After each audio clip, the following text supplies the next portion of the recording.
How do you react to things when pressure arrives? How do you hold your standards when they are tested? When you say that you're going to do one thing, but you don't follow through, or when you don't speak up because people are trying to maybe belittle you or maybe not take you into account, and you're just like, want to keep the peace and you don't speak up for yourself. And I would say even most importantly here is, how do you act when nobody's around you and watching? Because all of these play a factor into your frequency, and it's very important to keep in mind all of those different things ultimately come down to the default way of being. Now, I want to show you the two different sections here in terms of what a weak signal is and what a strong signal is, okay? So on the left side here, let me brace this here a bit. The left side is the weak signal, and this is the strong. The weak is overthinking. You say you're going to do something, but you don't follow through, which then proves to yourself that you don't actually want what you're saying that you want, this result.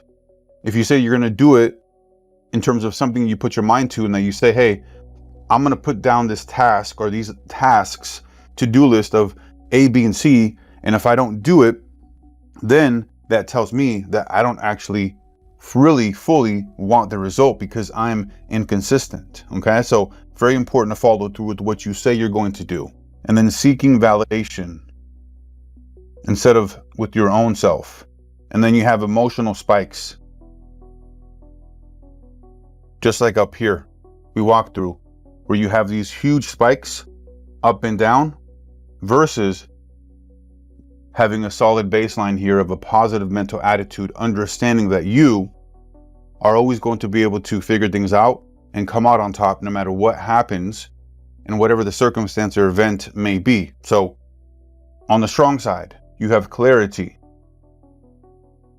And clarity, as I just mentioned, in terms of being able to understand that you have the ability to look at a certain event, situation, experience from a 5D perspective, seeing the whole thing entirely and shaping the narrative. Something happens to you that's negative, causes you a spike. Okay, what can you learn? What can you take away from this? Having the perspective of, you know what, it is what it is. I'm going to always come out on top. And when you have that perspective, this allows you to not have this huge swing and be swayed in terms of emotional inconsistencies all over the place, and be level-headed because you know that you're always going to figure it out.